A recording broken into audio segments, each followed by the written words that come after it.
Hello and welcome to आरंभ एज्युटेक. आरंभ एज्युटेक या आपल्या यूट्यूब चॅनलवर तुमचे स्वागत आहे.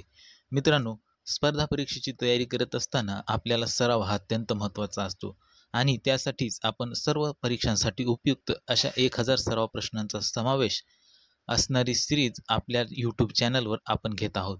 त्यामुळे तुम्ही जर या सिरीजचा भाग नसाल तर आपल्या चॅनलवर जाऊन तुम्ही सर्व सिरीज पाहू शकता आणि कोणतीही परीक्षेची तयारी करत असताना तुम्हाला ही सिरीज नक्कीच महत्त्वाची ठरेल. त्यामुळे व्हिडिओ शेवटपर्यंत पहा आणि आपल्या आरंभ एज्युटेक या यूट्यूब चॅनलवर नवीन असाल तर चॅनल सबस्क्राईब करून घ्या आणि व्हिडिओ आवडल्यास व्हिडिओला लाईक करा. तसेच आपल्या स्पर्धा परीक्षा करणाऱ्या मित्रांपर्यंत व्हिडिओ शेअर करायला विसरू नका. प्रश्न पहिला, मुंबईचे शिल्पकार म्हणून कोणाला ओळखले जाते? पर्याय: नाना शंकर सेठ, फिरोज शाह मेहता, बाळशास्त्री जांभेकर, भाऊ महाजन. या प्रश्नाचं योग्य उत्तर असेल पर्याय क्रमांक 1, नाना शंकर सेठ. नाना शंकर सेठ यांना मुंबईचे शिल्पकार म्हणून ओळखले जाते. प्रश्न दुसरा, सत्यशोधक समाजाची स्थापना करणारे समाजसुधारक कोण आहेत? पर्याय: ग. वा. जोशी, न्यायमूर्ती रानडे, महात्मा फुले, लोकमान्य टिळक. या प्रश्नाचं योग्य उत्तर आहे पर्याय क्रमांक 3, महात्मा फुले. महात्मा फुले यांनी 24 सप्टेंबर 1873 या दिवशी सत्यशोधक समाजाची स्थापना केली होती. प्रश्न तिसरा, लंडन येथे भरलेल्या पहिल्या गोलमेज परिषदेचे अध्यक्ष कोण होते? लंडन येथे भरलेल्या पहिल्या गोलमेज परिषदेचे अध्यक्ष कोण होते? पर्याय: रॅमसे मॅकडोनाल्ड, पंचम जॉर्ज, डॉक्टर बाबासाहेब आंबेडकर, महात्मा गांधी.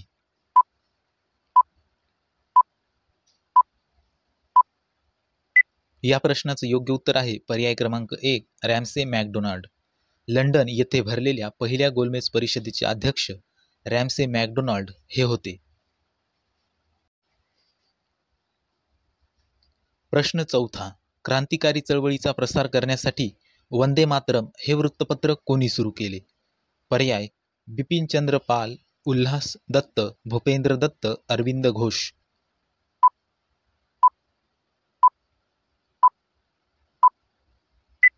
या प्रश्नाचं योग्य उत्तर आहे पर्याय क्रमांक 4, अरविंद घोष. क्रांतिकारी चळवळीचा प्रसार करण्यासाठी वंदे मातरम हे वृत्तपत्र अरविंद घोष यांनी सुरू केले होते.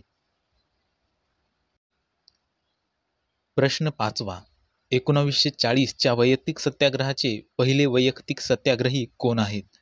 पर्याय: मौलाना आझाद, विनोबा भावे, पंडित नेहरू, वल्लभभाई पटेल.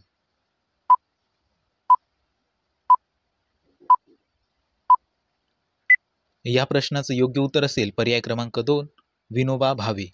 1940 साली वैयक्तिक सत्याग्रहाचे पहिले वैयक्तिक सत्याग्रही विनोबा भावे हे होते. प्रश्न 6वा, राज्यघटनेतील केंद्रसूची, राज्यसूची आणि समवर्ती सूची यांचा समावेश कोणत्या परिशिष्टामध्ये करण्यात आला आहे? पर्याय: 7व्या परिशिष्टात, 6व्या परिशिष्टात, 8व्या परिशिष्टात, 5व्या परिशिष्टात.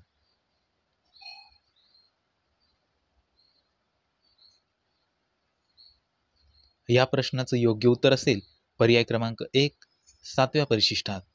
राज्यघटनेमध्ये केंद्र सरकार, राज्य सरकार यांच्या अधिकारांची विभागणी करण्यासाठी केंद्रसूची, राज्यसूची आणि समवर्ती सूची यांचा समावेश करण्यात आलेला आहे आणि केंद्रसूची, राज्यसूची आणि समवर्ती सूची यांचा समावेश राज्यघटनेच्या 7व्या परिशिष्टामध्ये करण्यात आलेला आहे. त्यामुळे पर्याय क्रमांक 1, 7वे परिशिष्ट हे आपल्या प्रश्नाचे योग्य उत्तर असेल.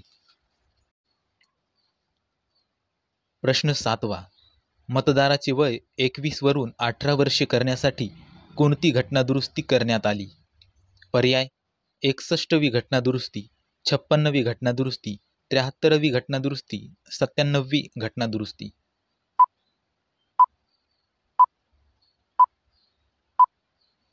या प्रश्नाचं योग्य उत्तर असेल पर्याय क्रमांक 1, 61वी घटनादुरुस्ती. मतदाराचे वय 21 वरून 18 वर्षे करण्यासाठी 61वी घटनादुरुस्ती करण्यात आली होती?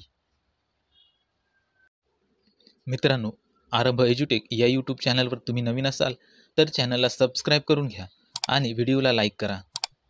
हे सर्व प्रश्न आपण घेत असलेले सर्व प्रश्न हे प्रत्येक परीक्षेमध्ये विचारण्यात येणारे प्रश्न आहेत. त्यामुळे व्हिडिओ शेवटपर्यंत पहा आणि या सिरीजचा फायदा नक्की घ्या. प्रश्न क्रमांक 8. महाराष्ट्राचे पहिले राज्यपाल कोण होते?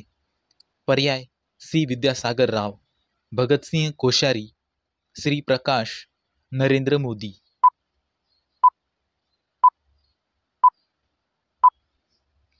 या प्रश्नाचं योग्य उत्तर असेल पर्याय क्रमांक 3, श्री प्रकाश.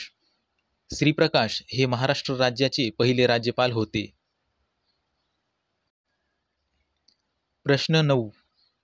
केंद्रीय माहिती आयोगाचे अध्यक्ष कोण असतात? पर्याय: राष्ट्रपती, पंतप्रधान, महान्यायवादी, लोकसभेचे सभापती.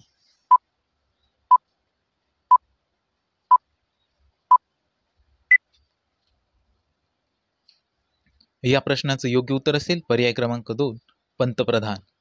पंतप्रधान हे केंद्रीय माहिती आयोगाचे अध्यक्ष असतात. प्रश्न 10. भारतामध्ये राष्ट्रीय मानवी हक्क आयोगाची स्थापना केव्हा करण्यात आली? राष्ट्रीय मानवी हक्क आयोगाची स्थापना भारतामध्ये केव्हा करण्यात आली? पर्याय: 2019, 1993, 2005, 2020.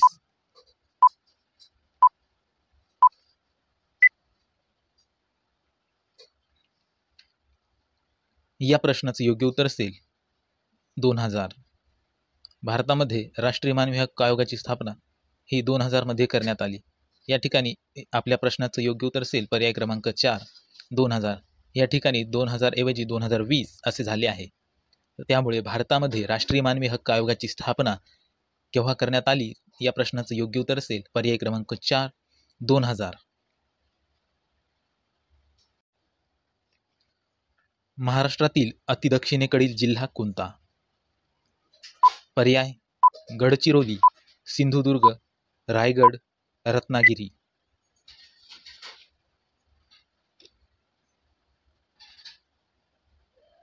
या प्रश्नाचे योग्य उत्तर असेल पर्याय क्रमांक 2, सिंधुदुर्ग.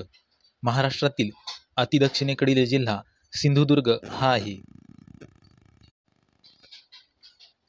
प्रश्न 12. तापी पूर्णा या नद्यांचा संगम कोठे होतो? पर्याय आहेत चांगदेव, प्रकाशे, नेवासा, मांगले.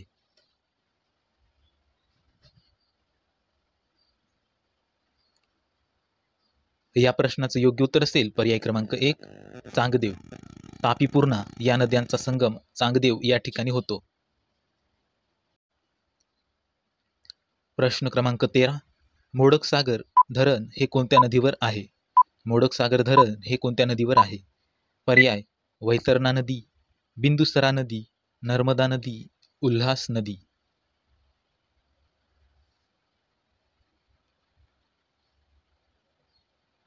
या प्रश्नाचं योग्य उत्तर असेल पर्याय क्रमांक 1, वैतरणा नदी. मोडकसागर धरण हे वैतरणा नदीवर आहे. प्रश्न क्रमांक 14. महाराष्ट्र राज्य लघु उद्योग विकास महामंडळाची स्थापना कोणत्या वर्षी झाली? पर्याय आहेत 1962, 1966, 1960, 1990.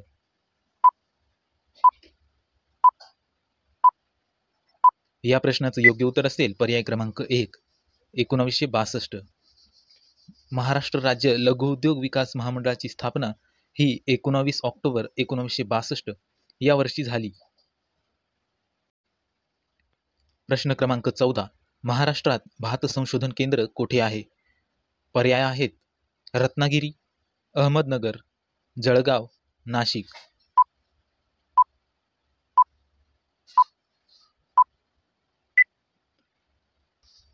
या प्रश्नाचं योग्य उत्तर असेल पर्याय क्रमांक 1, रत्नागिरी. महाराष्ट्रात भात संशोधन केंद्र रत्नागिरी या जिल्ह्यामध्ये आहे. प्रश्न क्रमांक 16. भारताने पहिले औद्योगिक धोरण केव्हा स्वीकारले? भारताने पहिले औद्योगिक धोरण केव्हा स्वीकारले? पर्याय 1948, 1950, 1991, 2022.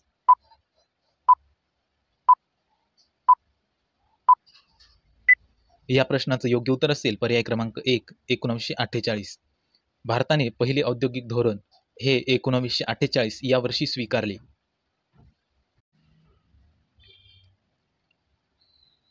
प्रश्न क्रमांक 17. श्वेत क्रांतीचे जनक कोण आहेत? पर्याय doctor Verghese Kurien, Norman Borlaug, Subhash Palekar, MS Swaminathan.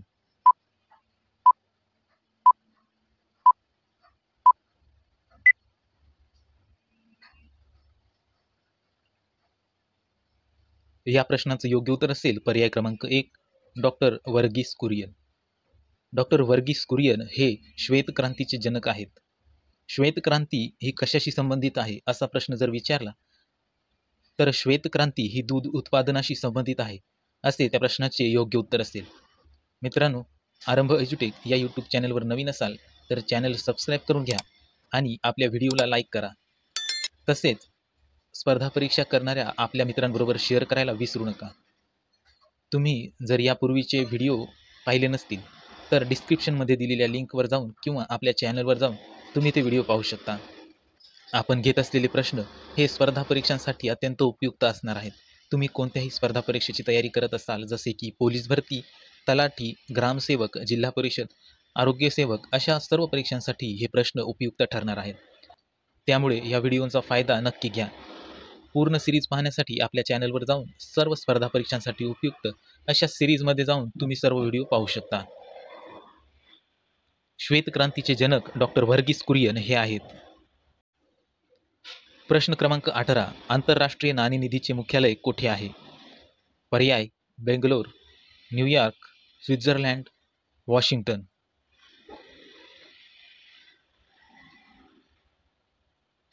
या प्रश्नाचं योग्य उत्तर असेल पर्याय क्रमांक 4, वॉशिंग्टन. आंतरराष्ट्रीय नाणेनिधीचे मुख्यालय वॉशिंग्टन, अमेरिका या ठिकाणी आहे. प्रश्न क्रमांक 19. RBIचे पहिले भारतीय गव्हर्नर कोण? रिझर्व्ह बँक, भारतीय रिझर्व्ह बँकेचे पहिले भारतीय गव्हर्नर कोण? असा प्रश्न या ठिकाणी आपल्याला विचारण्यात आलेला आहे. पर्याय आहेत Osborne Smith, Manmohan Singh, Raghuram Rajan, CD Deshmukh.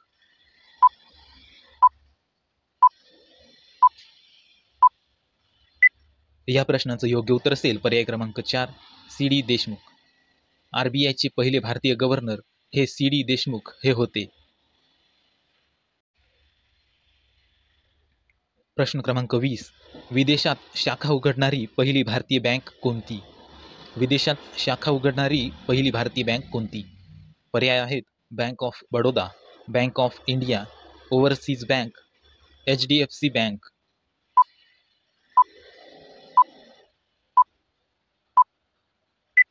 या प्रश्नाचं योग्य उत्तर असेल पर्याय क्रमांक 2, bank of India. Bank of India ही विदेशात शाखा उघडणारी पहिली भारतीय बँक आहे. ज्या बँकेने 1946 मध्ये लंडन या ठिकाणी आपली पहिली शाखा उघडली होती. त्यामुळे आपल्या प्रश्नाचं योग्य उत्तर बँक ऑफ इंडिया हे असेल. प्रश्न क्रमांक 21. धमनी काठिन्यता हा रोग कशामुळे उद्भवतो? पर्याय अधोपोषण, कुपोषण, अतिपोषण यापैकी नाही.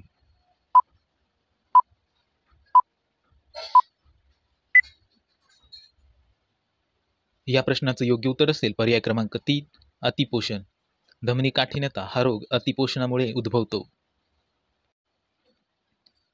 प्रश्न क्रमांक 22. सिरोसिस हा आजार कोणत्या अवयवास होतो? पर्याय यकृत, फुफ्फुस, जठर, लघुअंत्र.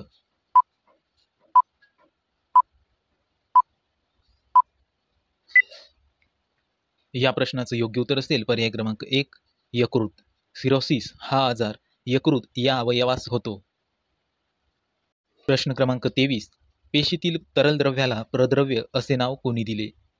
पर्याय आहेत Leeuwenhoek, Robert Brown, Johannes Purkinje, Robert hook.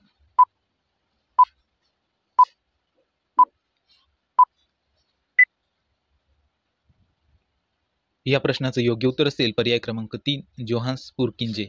पेशीतील तरल द्रव्याला प्रद्रव्य असे नाव जोहान्स पुरकिंजे यांनी दिले आहे. प्रश्न क्रमांक 24. ग्लुकोजमध्ये कार्बनचे किती अणू असतात? पर्याय आहेत 2, 12, 4, 6. मित्रांनो, स्पेशल सराव सिरीज जर तुम्ही पाहिली नसेल तर आपल्या चॅनलवर जाऊन तुम्ही स्पेशल सराव सिरीज पाहू शकता, जी तुम्हाला सर्व स्पर्धा परीक्षांसाठी उपयुक्त ठरेल. त्याचबरोबर आपण आपल्या चॅनलवर प्रत्येक विषयाचे लेक्चरसुद्धा अपलोड करीत आहोत. त्यामुळे तुम्हाला लेक्चर स्वरूपात व्हिडिओ पाहिजे असतील तर आपल्या चॅनलवर आपण लेक्चरसुद्धा अपलोड करीत असतो. ग्लुकोजमध्ये कार्बनचे किती अणू असतात? या प्रश्नाचं योग्य उत्तर असेल पर्याय क्रमांक 4, 6. ग्लुकोजमध्ये कार्बनचे 6 अणू असतात. प्रश्न क्रमांक 25. भारतात गहू पिकाची जनुकीय पेढी कोणत्या शहरात स्थापन करण्यात आली आहे? पर्याय आहेत गोरखपूर, महाबळेश्वर, लुधियाना, कर्नाल.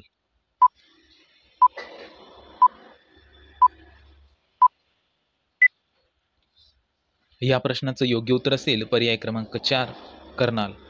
भारतामध्ये गहू पिकाची जनुकीय पेढी ही कर्नाल या शहरामध्ये स्थापन करण्यात आली आहे. मित्रांनो, व्हिडिओ आवडला असेल तर व्हिडिओला लाईक करा आणि आपल्या चॅनलवर नवीन असाल तर चॅनलला सबस्क्राईब करून घ्या.